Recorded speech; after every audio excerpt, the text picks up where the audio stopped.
Hello' guys, আজি ৰাতিপুৱাতে ওলাইছোঁ কাজিৰঙালৈ। মানে স্কুলৰ পৰা এক্সকাৰ্ছন যাব কাজিৰঙা অৰ্কিড পাৰ্ক। ময়ো ৰেডি হৈ ওলাই স্কুল আহি পালোহি আৰু ষ্টুডেণ্টবোৰো লাহে লাহে পাইছিলহিয়ে আৰু আমিও সময়মতে আমাৰ যাত্ৰা আৰম্ভ কৰিলোঁ। আৰু হাঁহি ধেমালি কৰি কৰি আমিও লাহে লাহে কাজিৰঙা পাইছোঁহি। ৰাস্তাৰে গড় আৰু হাতী চাই চাই আমি পালোহি অৰ্কিড পাৰ্ক। ইয়াতে প্ৰথমতে টিকেট কাটি সকলো আগবাঢ়িলোঁ অৰ্কিড পাৰ্কখনলৈ বুলি।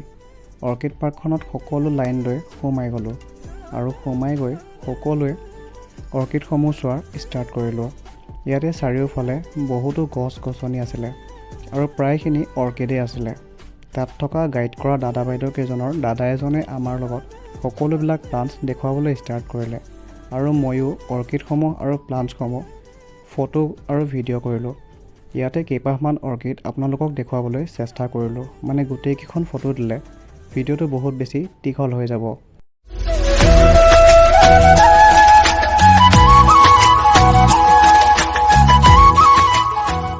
দাদাজনে তাত থকা অৰ্কিডসমূহ নাচনীয়ে ব্যৱহাৰ কৰা আৰু কোনটো অৰ্কিড কেতিয়া ফুলে, বছৰত কিমানবাৰ ফুলে, সকলোবিলাক আমাৰ ষ্টুডেণ্টক বুজাই দিলে। আৰু তাৰ পৰা ওলাই আমি ওচৰতে থকা মিউজিয়ামটোত তাত থকা কাপোৰ, গহনা আৰু নানান সামগ্ৰীসমূহ চাবলৈ ধৰিলোঁ।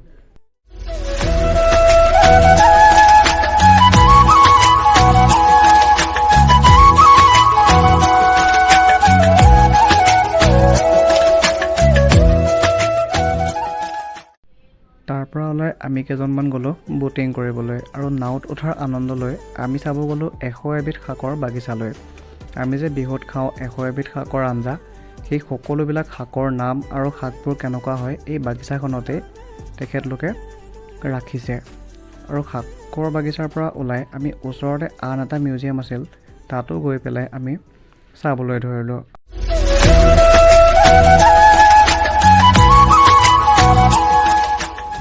মিউজিয়ামত থকা খুৰাজনে আমাক মিউজিয়ামৰ সকলো বস্তুৰ বিষয়ে আমাক বুজাই দিলে। মিউজিয়ামৰ পৰা ওলাই ঔষধি গছবোৰ চাই চাই আমি আহি আছোঁ বাঁহ উদ্যানলৈ।